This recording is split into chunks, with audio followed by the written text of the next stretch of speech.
Welcome back to Rough Draft, the Young Journalists podcast. I'm Jamie McCarn, and today I'll be talking all things radio journalism with Eddie Butler, news editor at Northern Sound FM. How are things going, Eddie? Not bad. How are you keeping yourself, Jamie? Trying to stay busy, So we've had a few newspaper and online journalists on the show before, but I suppose this must be kind of like your natural habitat, just sort of sitting away, talking on into a mic, like. Well, it is, but I'd usually be on the other side of it asking the questions. It's rare I'd ever be talking about myself. Yeah, I suppose. Fair enough. So, yeah, just to get into that, we'll start, I guess, at the beginning. Looking into you, I saw that you're pretty heavily involved with student radio, like back at your time in DIT at DIT FM, TU Dublin now, but whatever. Yeah. So, what was your time like there? Well, it's interesting because it was still DIT when I was there. So I suppose we'd say it's kind of gotten notion since we left. But no, back when I was there, to be honest, there was very little in terms of radio. It was only later on in the course. It was a 4-year course, and it was only really third and fourth year that there was any bit of radio. And even then, DIT FM was only for a few weeks of the year. It's not like it would be in DCU or some of the other state colleges where it had run. It runs throughout the year. But what we would have done is a current affairs program where we were paired up in teams, two presenters and a producer and a reporter working on a program, an hour-long program for a certain day. So I think really one of the main topics for us was around the legalization of cannabis. Now, how we ended up on that topic, I don't know, but that was kind of the main kind of debate that we had to put together. So I know I interviewed the editor of Hot Press on it, and that was kind of really my first time of any kind of proper interview where you're playing devil's advocate, essentially, where he was talking about the pros of it and I was talking about the cons of it, and really kind of I enjoyed that, and it really kind of reinvigorated me a little bit. College sometimes can get a bit boring, repetitive, and that, but that really kind of showed me that radio is where I wanted to end up. Wow, that must have been like, sort of a really formative experience. And in terms of, you mentioned there that it was only for a few weeks out of the module that you were doing the radio thing. Does that mean you're kind of dealing with a bit of a sort of a primitive type setup? Or like, I'm assuming there was only for a few weeks, you didn't really have, the likes of like a full studio like to be messing around with.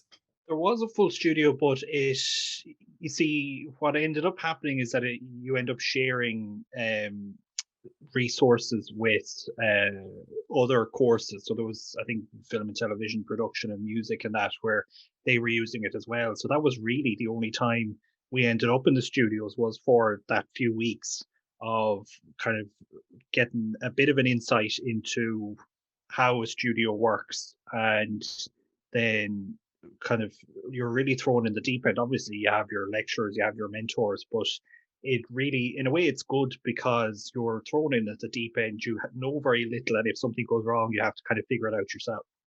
And yeah, you mentioned how this was like a third and fourth year thing. Did you have any sort of idea before that during your course about what kind of journalism you'd be interested in going into, or how did that kind of come about? I don't. I've been asked before why I decided to get into journalism, and I don't really know what kind of spurred that interest in me. I suppose going back when, probably before I even went into secondary school, I'm from South Roscommon originally, and Ballinasloe would be our closest town, and it has its horse fair every October, which is a big event. But in that, was they launched a community radio station that would run for the week and a half or 2 weeks over the fair, and I started volunteering in that, so I would have been helping out behind the scenes really, and that's where I kind of got interested in radio.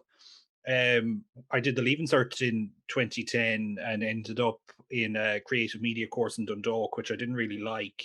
It's hard when you're in Leaving Cert trying to make decisions that realistically are going to have a bearing on a good chunk of your life, but didn't like that. So dropped that after a year and started journalism in DIT then. I'm not really sure. I mean, I've always had an interest in news, and um, back when we would have been in national school, News Today started on RTE, and that kind of, you come in from school, you're sitting around watching telly. That was always something that we'd have watched, and I'd always have been interested in news and current affairs from that angle. And then radio really only ever seemed like the it seemed like the only option for me. Really, I never really was interested in working for a paper. I suppose websites, I'd have always, they've changed a lot over the years in terms of podcasts like this and video and things like that, but that never really interested me either. Radio always really seemed like the only option, and I can't really say what that's down to. It looks as though the decision to leave that course and go to DIT was probably a pretty good one that paid off quite well. I think, yeah, I mean, like it's hard to know what it is you want to do, and media is something that I always wanted to do. Be it, I mean, I was interested in television and film, but not as much as radio. There isn't any dedicated, really, radio course as such in any of the colleges, and journalism seemed like a good way of getting into it. I'd have liked if there was more of an emphasis on radio during the whole course, but it's not. I mean, it's worked out all right in the end, I suppose. I mean, I remember myself, even in the summer before even finding out if I got what results I got in the Leaving Cert, and people would just ask me the small talk what I was gonna hope to study, and I'd be saying journalism, and they go, "Oh, what kind of journalism do you want to do?" And I'm like, "Well, just give me a chance to try Yeah. it, some of it out, before I make that kind of decision." But yeah. So in your time then, when you're with Ballinasloe Community Radio, like what kind of stuff would you be doing yourself? Like you would have been like a fairly young lad then. So what kind of did you have any responsibilities yourself? Was probably 12, to be honest with you. I'd say, like my mother would have been involved in the setting up of it and some of the community events, and that's probably how I ended up being there. And for the first few years, I'm sure it was probably just hanging about, being in the way, and heading home when she was done. But I mean, there was one, like, I ended up really of driving the desk, playing. I mean, it was all on CDs, and looking after microphones for if there were interviews or things that were happening, things like that. I was never really out and about reporting on things, but that was it really. I mean, you'd be reading news bulletins. We used to copy news stories off Airtel on the telly, and we'd fob them off as our news at the top of the hour in the last few years of it. Um, that was it. But it's the excitement of, I don't know, is it just people listening in their cars that you're in control of what it is that they're listening to, really? There, that kind of, I don't know, there was just something about it that I always really enjoyed, and I still do to this day. I can't really put my finger on what it is. Yeah, that's brilliant. I'd say a lot of people can't really put their finger on it either. But yeah, if I was me at 12, 13 in charge of what people are listening to on the radio, I'd probably be going mad with power or something like that. Well, there were some questionable choices in terms of, I mean, there wasn't a fantastic selection of CDs, and I'm sure there were some questionable choices put out as well. So I'm not sure how many people were listening to the end of any time that I was put in charge of it. Brilliant. And so like in terms of just kind of like, looking after microphones and all that kind of things, like on the equipment side of the whole sort of industry, like how do you find that? Like, did you ever struggle with making sure your mic's working properly, or audio editing or the likes, that kind of thing? Yeah, I mean, it's hard.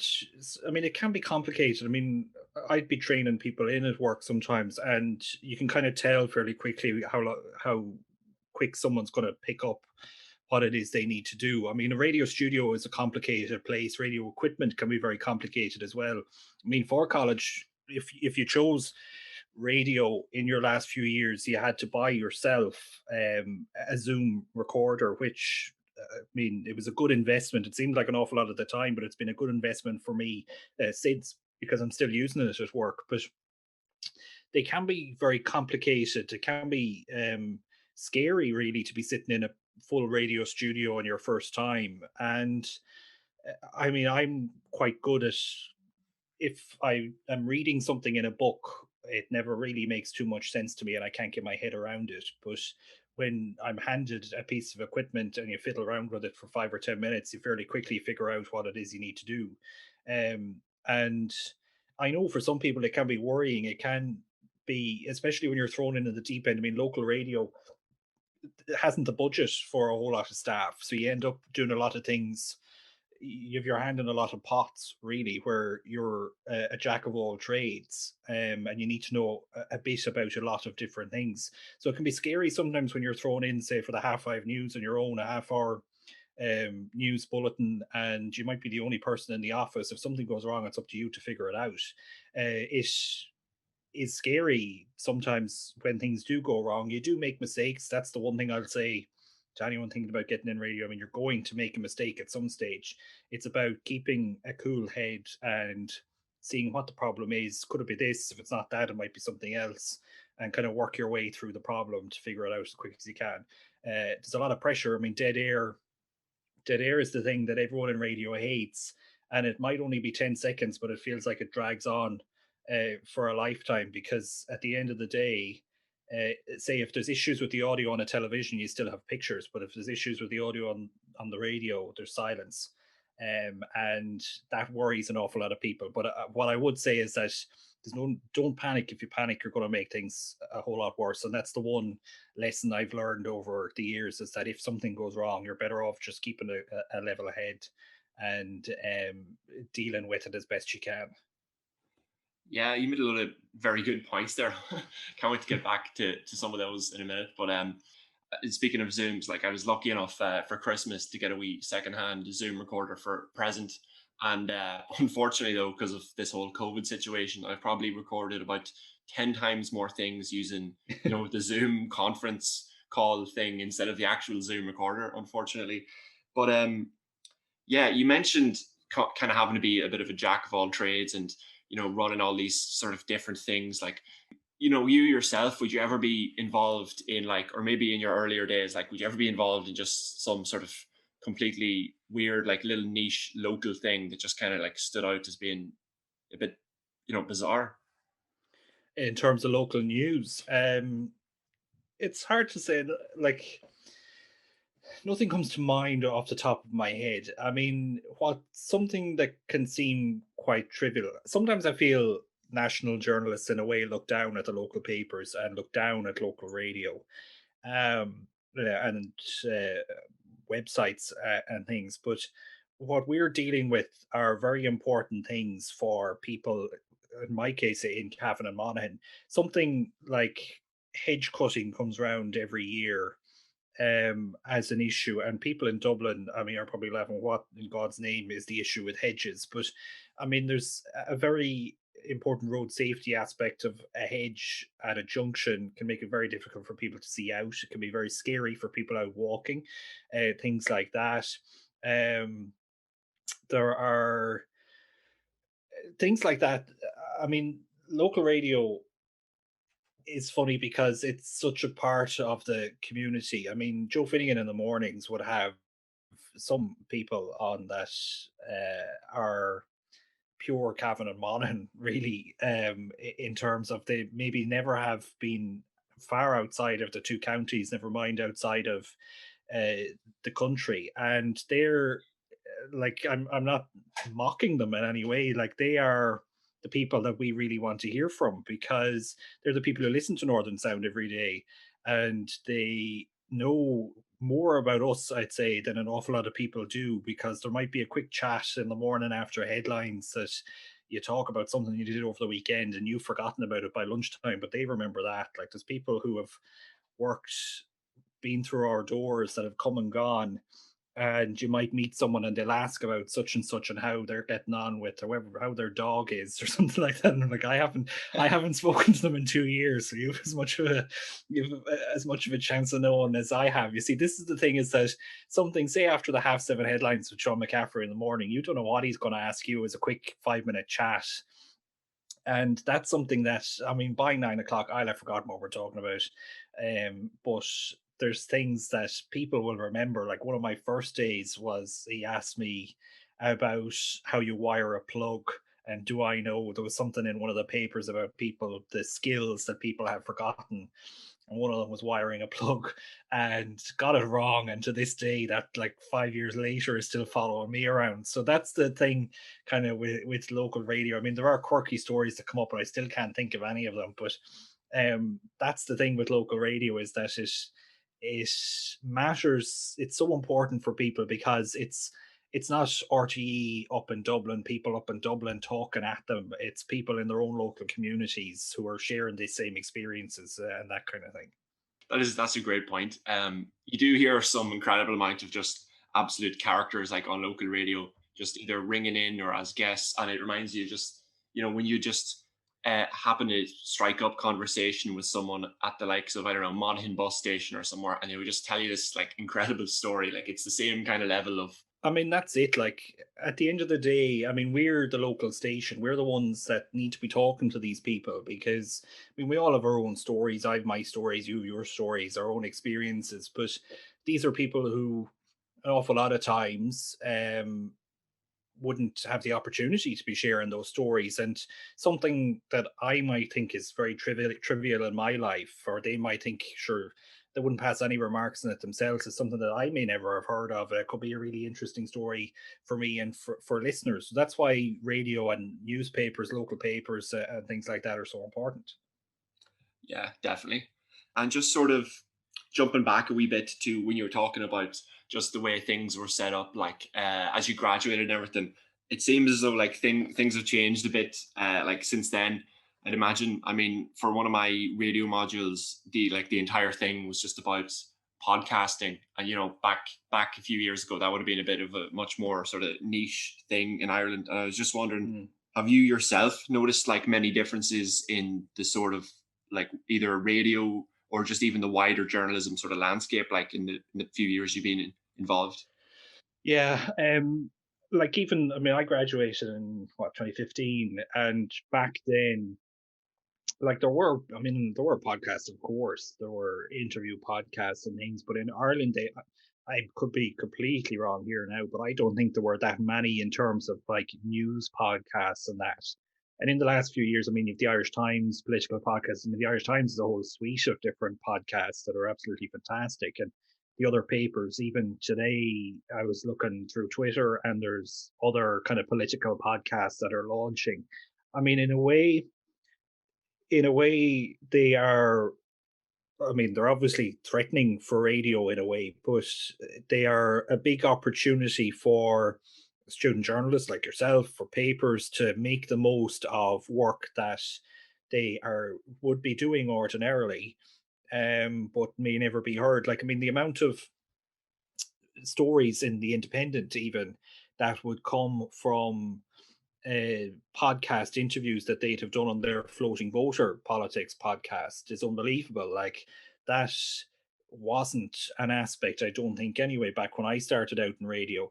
And it's something that I think local stations are going to struggle with, is that we have our obligations. I mean, we're contracted essentially by the broadcasting authority for a set number of years to provide a certain amount of news, certain amount of Irish music, certain amount of talk and music, things like that. So we have our obligations there with a very limited budget. There's only so much advertising you'll be able to get from your own franchise area. And we're stretched as it is, essentially. I mean, I would say we don't have enough people working to be able to do a proper good job some days of the work we have to do, never mind starting out on podcasts. So I mean, local stations, really all they would do is podcast or put up on their website interviews from their talk programs, or best bits maybe sometimes from their music programs, and that's the extent to which it goes. But it's interesting to see the likes of News Talk in the last few years podcasting like they do. I don't know which ones, just maybe even their home show, for example, or some of those other programs at the weekends, particularly their film program, that our podcasts would go up during the week and they broadcast the podcast then at the weekends. So instead of broadcasting a show and podcasting it afterwards, they're broadcasting a podcast on the radio. So I mean, a lot has changed in the 5 or 6 years since I left college, and it's only going to keep changing. I mean, the next 2, 3, 4 years are going to be There's going to have to be an awful lot of changes in local radio, particularly, I think, really, to be able to keep up with that. Definitely. Like, just kind of jumping off from that, do you have any vague or whatever ideas of what kind of changes would be necessary to kind of keep things going in local radio? See, it's hard because the thing with local radio is that, I mean, there are people. I'll use Cavan and Monaghan as example because it's the two counties I know best from work, and you have two kind of generalizing two different types of people. You have people who maybe are from the area, who live and work in the area. Maybe they live work in Monaghan town and live in Emyvale and commute in and out daily or whatever. But you also have then maybe people who are from Carrickmacross who hop on a bus every maybe not at the minute with COVID, but are hopping on the bus to Dublin every day and back again in the evening. And living in Carrickmacross, you have people who have moved out from Dublin and are commuting from Virginia and Cavan, Carrickmacross, or wherever. So you've different types of people that it's hard for local radio to cater for. People now generalizing again, I don't think many of the good country folk really are that into podcasts. So that's where local radio still is going to be number one for them. I think radio stations are going to have to focus on podcasts, are going to have to focus an awful lot more on online work. And that's going to cater more for the people who, I mean, once you head towards RD, you're going to start losing the Northern Sound signal if you're listening on FM. So you're going to have to start catering for people who are leaving the area every day and are coming back in the evening. That's where the podcasting is going to be really important, and abroad as well. Um, like people from the area who've emigrated, they an awful lot of times want the local sports updates. They want the local news updates and things like that to keep in contact with their own local area as well. And the thing, like, there are opportunities as well from that in terms of advertising. Could be local companies that are exporting things that might be interested in advertising abroad, things like that. So that's, I mean, stations are going to have to start looking at the online aspects more, the podcasts, the online video interviews, things like that. It's going to be a struggle. Like, I don't know how some are going to manage. It's going to have to be a real look at staffing and finances and where money's being spent or where money can be scraped back and things. So I don't know, like, really, I don't know how they're going to manage that while keeping their obligations under the Broadcasting Authority as well, keeping their full range of programs on air. So it's a complicated one. Yeah, probably more than the kind of scope of this podcast could go over in a few minutes. I think so, yeah. But yeah, I remember myself a few summers spent on holidays in Spain, and we'd all be crowded around somebody's phone in just some little Irish pub like in Lanzarote or somewhere, listening to like the Monaghan Ulster final or something on Northern Sound through like a brutal like Wi-Fi connection. Yeah. So kind of going back to whenever you sort of first got involved, got hired by like Shannonside Northern Sound, like how did that come about? Like, did you just slide your way into a job, or was it more essentially it started out where in 2014 I did a study abroad semester in Florida at the University of Florida, and that year I was coming up to my last summer before I graduated. So I'd have graduated in 2015. So the summer of 2014 was third year into fourth year, and I was kind of thinking I really need to start getting experience in radio here before I graduate. You can't really be heading out into the media world without some kind of experience. So I plagued really the news editor in Shannonside at the time when I was in Florida to see would I be able to come in for a few weeks over the summer, unpaid or whatever, to gain experience really. And she came back to me then.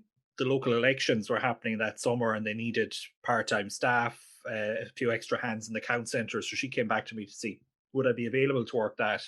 And I came home from Florida, worked the local elections, and then did 3 days a week throughout the summer in Shannonside to get a bit of experience. And I was working in a hotel then for the other 4 days to make up my money. And from there, then, I mean, you gain experience. Obviously, I was reading bulletins by the end of it, heading out to different events to cover for them as well.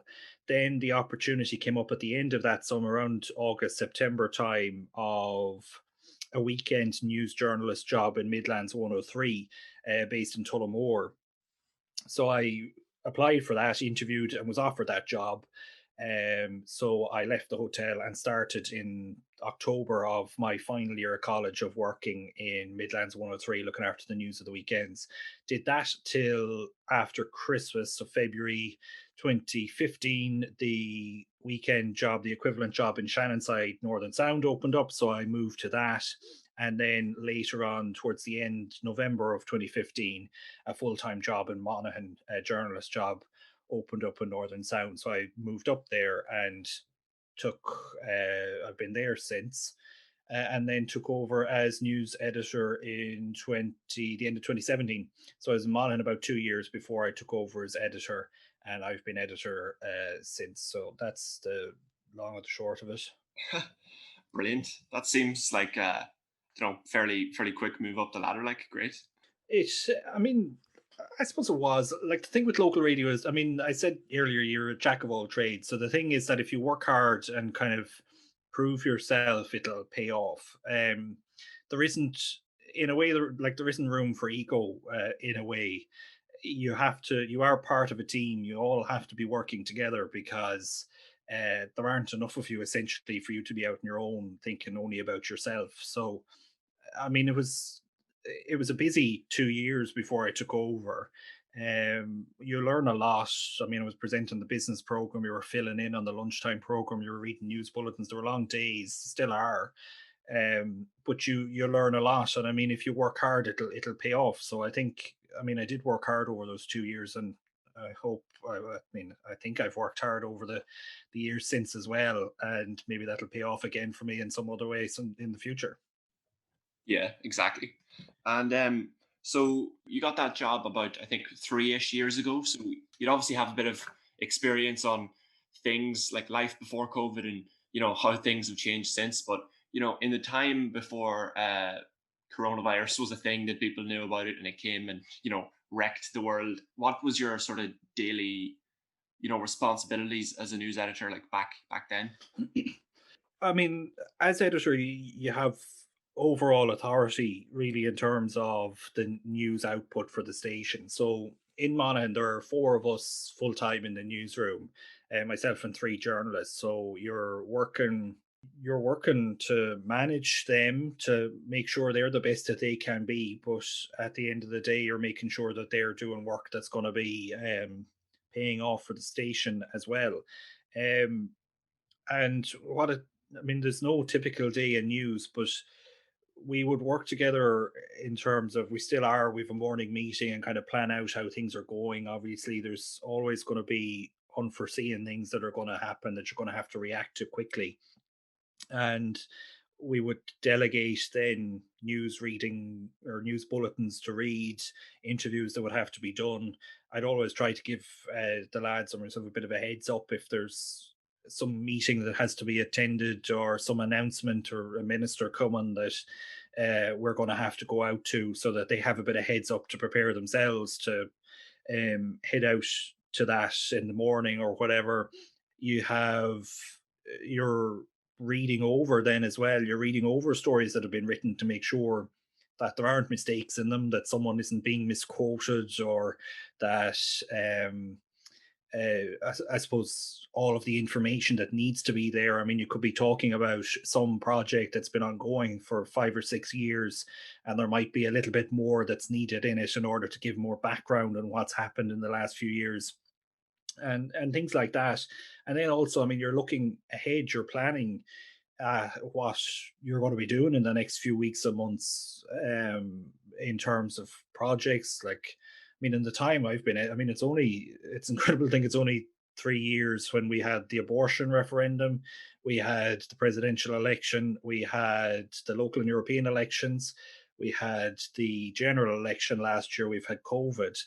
Um, you're planning ahead for elections, say you're dealing with debates, you're dealing with the unforeseen things that might come up in the middle of an election as well, and things like that. And then there's managerial responsibilities like feeding into management meetings with some of the upper people in the company, and dealing with complaints as well that might come in.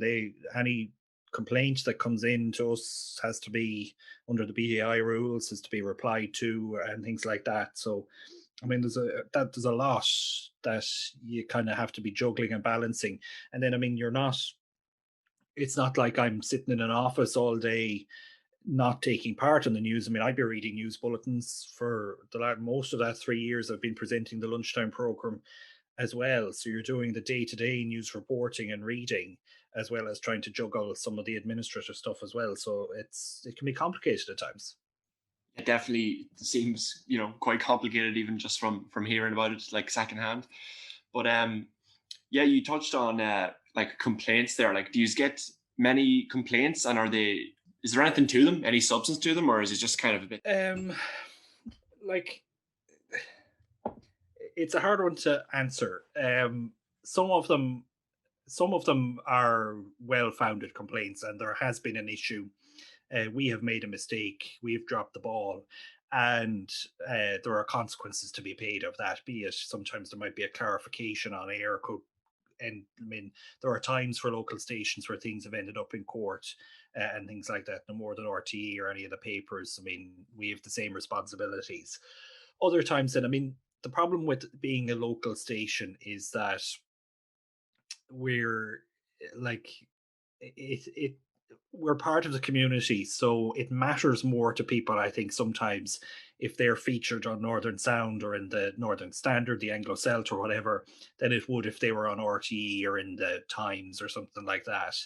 There have been times with court stories. I'd have reported on court an awful lot, and sometimes you wonder, why are you even getting in touch? You wonder sometimes, why is a solicitor even writing this letter when it's complete rubbish, to be honest, sometimes, of the complaint people would have in relation to the coverage of a story. We will always look into the case, and make sure that the legs we're standing on are strong ones, and pretty much all of the time they have been. But sometimes you wonder, like, are you just chancing your arm? I mean, a lot of people will just put in a letter in the hope that we won't cover a story, that we'll be afraid essentially that this will end up in court and there might be a big payout, that because of that we won't cover a court case or a story. But we have responsibilities as journalists. I mean, there was a case not too long ago of a lady who was in court over something, and she wrote, there was a letter written to us, pleading with us before the case not to cover it. It's something that when it came up in court we were going to cover. We got Facebook messages to our own private pages. She turned up at the door of one of our music presenters who had absolutely nothing to do with news. She turned up at the door there. Politicians had been contacted as well about this, all because she didn't want it to go in news, for fear of what people, well, I can't speculate as to what she was thinking, but that kind of thing makes it very difficult, because when people who have absolutely nothing to do with the newsroom are dragged into it, like that presenter was, it annoys me, to be perfectly honest. But I mean, at the end of the day, we have a job to do, and we have to do it well. Sometimes mistakes are made, like I said. Sometimes we do drop the ball. There are consequences to be paid of that, but we are always very careful to be fair to everyone involved in a story, be it a court case, be it politicians where a minister is being questioned on something. We're always fair to the minister.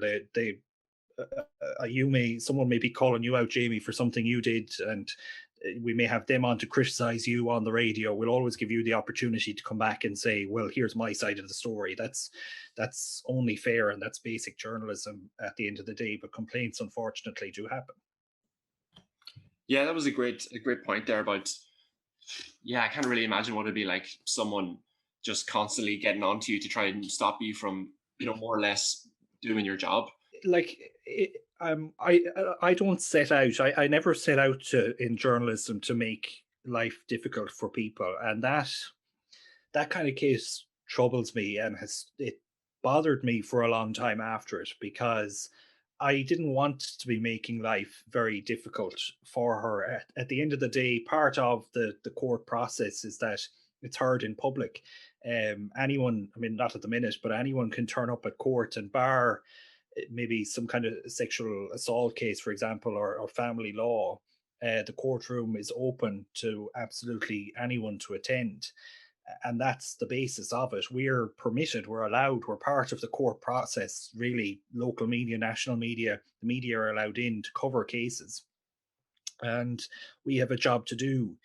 It makes it, I mean, we were offered money to not cover this, offering to pay us off essentially, to not cover this court story, which makes it even more difficult then, because I mean, we're not that we would ever consider taking payment not to cover a story, but um, like, if we didn't cover it, this person could go about telling anyone, "Well, I just dropped an envelope of money off to Northern Sound, and they didn't cover my case." So there's reputation for us there as well that has to be protected. But I can't still, no matter how much I think about it, understand how this person and their family thought anything like this was. I mean, at the very basis of it, to turn up at someone's house, I can't understand why you would ever think that's okay to do, but they obviously did. But like, having to make a judgment call on a case like this, I mean, like I said, I don't want to make life difficult for people, but that's part of the job. Is you have to make decisions around things like that. Yeah, that must have been like a pretty, difficult situation to find yourselves in. But yeah, in relation to just something you said earlier about kind of the outreach from listeners, that it's kind of more than you would normally expect from the likes of a national paper, because of, it's like a local community thing.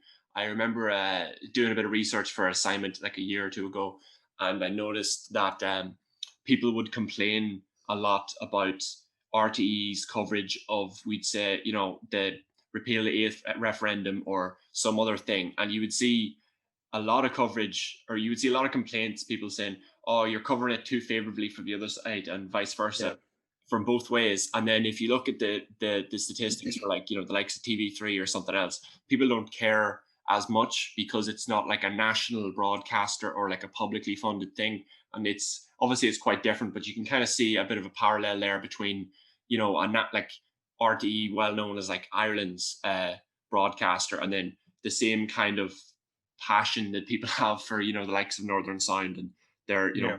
they care very much about that kind of thing. Yeah, like the thing with RTE is that it's the fact that they're the public broadcaster. I mean, they're always kind of held up on it. I mean, at the end of the day, Virgin Media, Northern Sound, RTE, we're all governed by the same rules. RTE has no more rules than we do.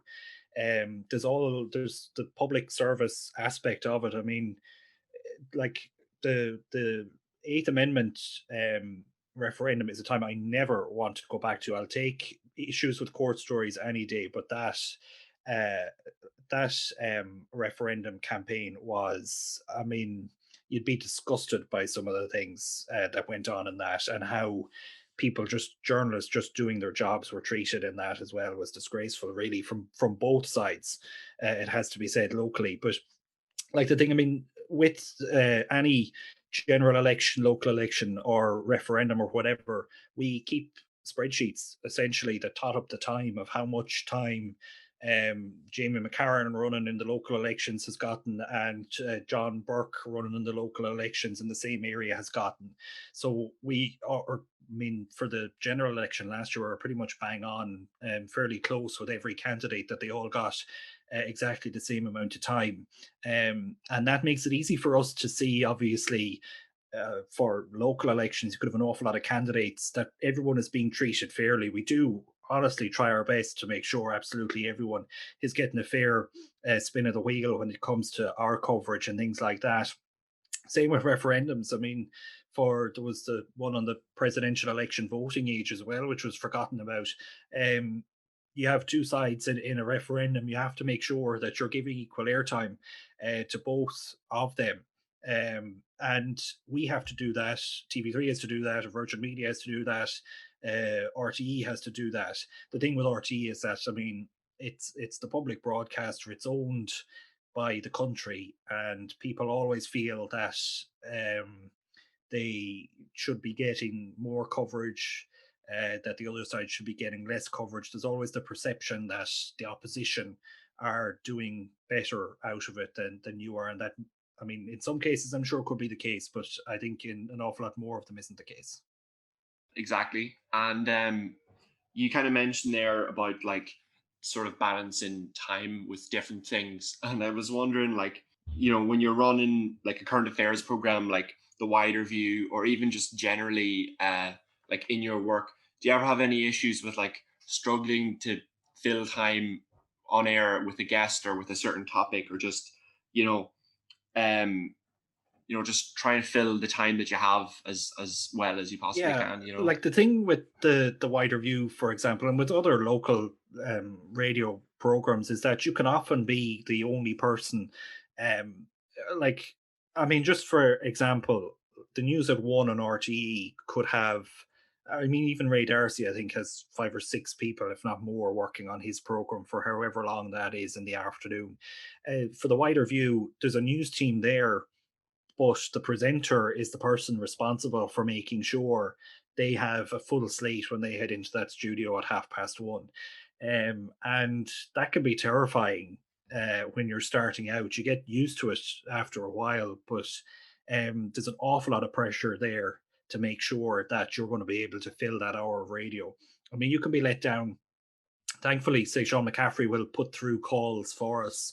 He'll ring people and put them into the studio for us. If something goes wrong, he's able to, someone doesn't pick up, there's an issue with a phone call, he's able to try and sort that. You may have to move on to something else and hope that the person who you weren't going to be calling for 10 or 15 minutes is okay to come on early to make up that time, and things like that. There are times as well where I remember, I don't know, was it last year or the year before sometime, there was one organization that it was part of one of these awareness weeks that would have been run.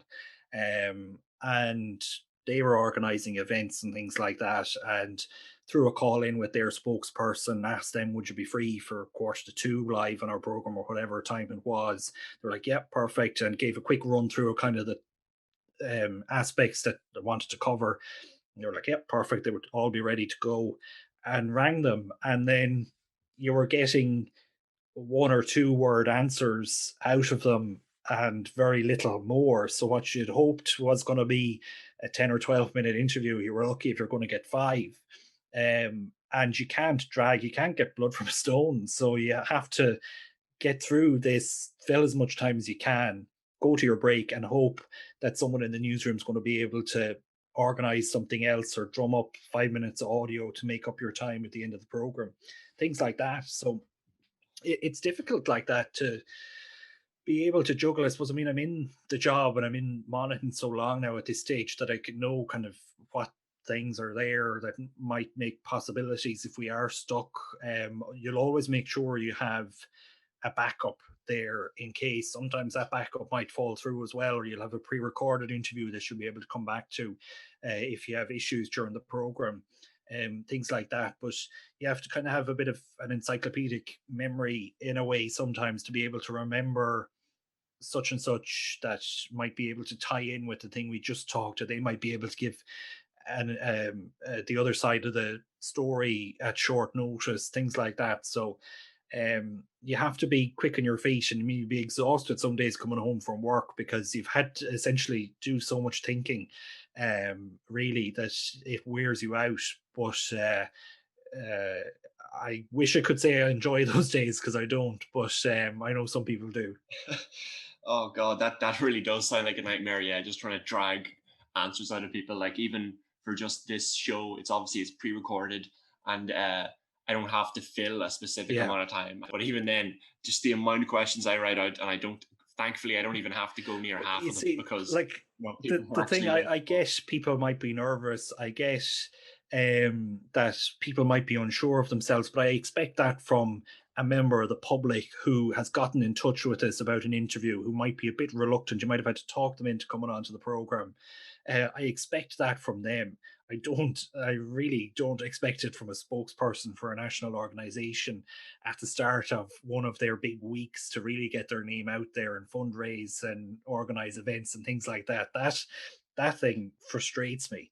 Um, but like, I mean, I suppose you're lucky in a way. This podcast can go on as long as you want, or it can be as short as you want. Whereas you can't wrap up the wider view at 25 past 2, because the next program isn't going to start till 2:30. So you're caught that way. Like even from my own experiences, very different level, but just having a wee student radio show on DCUFM with my friend, just a wee chat show.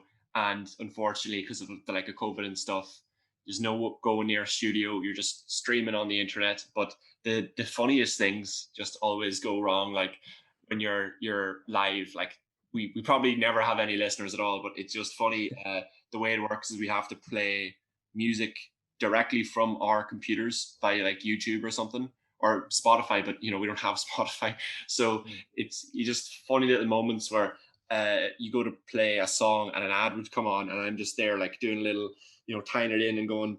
And up next, we have a great song by the Smiths, and then press play, and it goes, "Do you want a wider smile?" It's You see, this is the thing, is that, I mean, like, people have a view sometimes of radio as being what they see in television, on television or in films, of this real slick operation and things. But I mean, even you talk of your example there, like Brendan Smith, the TD. One day I was just done my intro into whatever it is we were talking about, asked him his first question. He starts answering it, and I hung up on him instead of turning off my own microphone after asking the question. So we had to scramble to ring him back and things like that. But there's things all the time where, I suppose, I'm at it so long, you end up on autopilot, which is dangerous. Sometimes, really, where you don't cop that something, the next thing that's going to play in the system is the wrong thing, and you end up hitting that, and then you panic and you hit something else, and you're playing something else that's the wrong thing, and things like that. I mean, we're, at the end of the day, people think it's a slick robotic operation, but we're all human at the end of the day on the other end of it. Oh god, I can only imagine the confusion of being Brendan Smith. You go on for an interview, you get asked a question, and you're just immediately just hung up on it. But it was the thing of, I could see myself doing it, realized this is wrong, but it was too late for me to stop my fingers doing it. That's the thing. I'm still bewildered as to how I let that happen to this day. But look at it. I mean, it happens, and you just move on from it. And like, do you have any sort of wee stories of just like technical problems or things going wrong just at the wrong possible time or anything like that, just from your own experience? I mean, things can go wrong every day. I mean, there's times where there was a storm. I can't remember which one it was. Knocked out good chunk of Cavan and Monaghan, and knocked out our power as well in the station. So we were sitting in the dark all day, hoping and praying that things were going to come back on. And only in the studio was there battery power, essentially. So even things weren't fully working in there. Um, there are things all the time where, um, even when Glaslock won the Tidy Towns 2 years ago now, we did a special program from the outside broadcast unit on the street there. And when I was testing the link back to the studio in Monaghan, they had the wrong fader up. So I was coming out on air over the ad break that was playing, just chatting to the lads back in Monaghan, but I was the only one that could be heard. So there's things like that. I mean, you get annoyed and you get given out to when things like that happen sometimes. But looking back on it, it's funny. I mean, there's things all the time where I've heard stories of two presenters in studio. I'm sure every station has something like this where a microphone's been left on and they've been given out about someone else while the mic has been live and it's been coming out over a song, things like that. I mean, every day, I'm sure in every station something goes wrong. You just kind of hope sometimes it doesn't happen to you, but unfortunately it does. That's a great point. And just, I was wondering, is there part of your job that is just a bit, strange or unusual or interesting in a certain way, like something that you never sort of expected until you actually got the job and you were doing radio journalism yourself? Yeah, it's hard to know. I mean, I suppose I ended up when I started in the full time job. I mean, I had a good idea of what was happening and what was going to happen because I had done the work experience and things like that. I suppose the thing, what people know of local radio probably is the death notices, and for when you always have this grand idea when you're in college that you're kind of looking down your nose really at local radio and having to read death notices. Everyone has their eyes on RTE or the BBC or Virgin Media or wherever. Um, I never thought I'd be reading death notices, to be perfectly honest with you. It is a big part of what we have to do. And you have to remember, I was only talking about this with one of the people in the office in the last few weeks of we look at it as just another part of the day.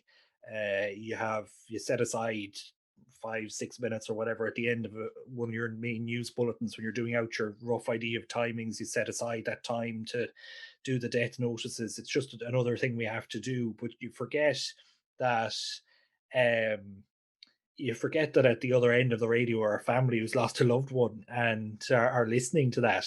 This like has gotten a bit morbid for coming close to the end of the interview, but it is something I never thought I would do. It is one of the hardest things you have to do as well because there are still place names. I mean, the towns and villages, the big towns and villages across the region, but there are town lines then on top of it that someone in this house might pronounce one way and someone 200 meters down the road might pronounce a different way. And you get complaints about that too. Um, so that's probably one of the things I never really thought I'd be doing. The other side of it as well is the fact that you never really know what's going to happen in a day. I mean, I have a rough idea what's going to happen um, tomorrow, say, from a news point of view. Um, but that's completely changed from when I signed off at 6 o'clock on Friday evening. The idea of what I had planned out for Monday has gone out the window now over the last few days. But the fact that something could happen with one of the presenters and you may have to jump in on a music show. Just for example, Joe Finnegan is working at home all of the time on his program in the mornings, and it happened one morning that the power went in Roscommon where he lives. So one of the other presenters had to jump in and fill in for the rest of his program. Like there's things like that you might have very little idea of what's going to be coming up on his program, but you have to hop in and run the show for an hour and a half or something like that. This is a thing that I suppose it excites me in a way sometimes, but I dread as well. There's nothing worse than getting a call about something big happening when you have a whole lot on your plate and you're trying to juggle a whole lot as it is without this coming along as well.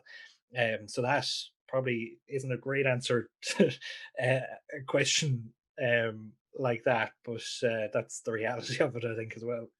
No, that's a really interesting point. And yeah, so you mentioned there like sort of working from home and that kind of thing. Like what is your sort of experience with that? Like are you into the studio the odd time to do things, or are you just constantly on the go from, you say your computer Yeah, at the it's house? a bit of both. So what we've done is there are four of us in the office, and we've split into two teams. So I'm working with Sheila, and then Aaron and Jermid are on the other team. And it's been complicated. I suppose we're lucky in that we're a sister station with Shannon Side, and we have managed to be able to split bulletins during the day between us. So ordinarily, if this was an ordinary year, we'd be reading ourselves from 7:30 in the morning until 6 o'clock in the evening. But we've been able to split bulletins with them where we'll read some and they'll read some, and that takes the pressure off us. There to be able to work from home partly. So the way it works is that, say for tomorrow, I'm working from home with Sheila's working from home, and Aaron and Jeremy are in the office. So I've a laptop from work. I have my own microphone. I'll be able to work away. I can log into my own desktop in the office from home and work. Get into the new system there, and work as usual from home, and the same as you, using Zoom for interviews and Microsoft Teams for interviews, things like that. If someone isn't able to get onto Zoom or Teams, then one of the lads in the office will have to phone them and record them there and send the audio back to us, to be able to edit or whatever, take a clip for news, things like that. So it's been tough the last year, to be able to juggle all of that. Some people, I mean, I'm fine when it comes to internet. Some of the others, then rural Monaghan or wherever, struggle with internet that's reliable enough to be able to do the news meeting in the morning on Zoom, never mind to be able to log into their computer or things like that. So it's been hard. Other stations have found their own ways of doing it. I know some stations didn't do anything like that. I mean, all since last March, their full news team has been working in the office, and it's gone better for some than for others. But it's the reality of it is that we have to come up with ways of working around a challenge like that. I mean, you always want to try and have as many people in the office as you can, to be able to do full programs. I mean, back for some of last year, we had to cut the wider view from an hour down to a half hour. We've had to network the program, so instead of it just being on Northern Sound, we were pairing up with Shannon Side, so we're doing a joint program that way. Our business program has kind of come and gone over the last year on a Tuesday nights, where um, essentially we weren't able, with people working at home with things like that, we weren't able to be, it was just another thing really that we weren't going to be able to manage. So we would cut that for a few weeks here and there just to take the pressure off a little bit, and then you make up for it by featuring more business on other programs and things like that. But it's they're the solutions we've had to come up with. Kind of hope that they won't be going on for too much longer, um, just for everyone's sake, really. But thankfully for us, um, with the challenges the year has brought with COVID and things like that, and people off work, we've been able to manage. We've managed to keep the show on the road. So hopefully, now touch wood, that'll keep going for the next foreseeable future. Anyway. Yeah, definitely. There's a bit of a final question.